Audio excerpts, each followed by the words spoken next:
जे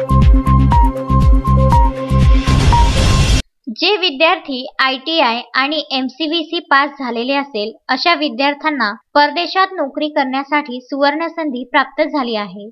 जपान देशात अनेक पदे रिक्त असल्यामुळे त्या ठिकाणी अनेकांना रोजगार मिळणार आहे। याकरिता जिल्हा व्यवसाय शिक्षण आणि प्रशिक्षण अधिकारी तसेच BTRI कार्यालयाच्या वतीने मार्गदर्शन सभेचे आयोजन करण्यात आले आहे। यात painter, motor mechanic, wireman, welder, diesel mechanic fitter, hotel management, bakery, MCVC मधील मेकॅनिक टेक्नॉलॉजी, इलेक्ट्रॉनिक अशा क्षेत्रातील उत्तीर्ण विद्यार्थ्यांना मार्गदर्शन करण्यात आले।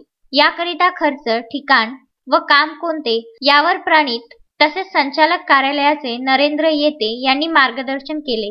मार्गदर्शन सभेला जिल्हा व्यवसाय कार्यालयाचे कमलाकर विसाडे, ITIच्या प्राचार्या मंगला देशमुख, उपप्राचार्या मनीषा गुढे, सुधीर हांडे, सुधीर कांबळे उपस्थित होते।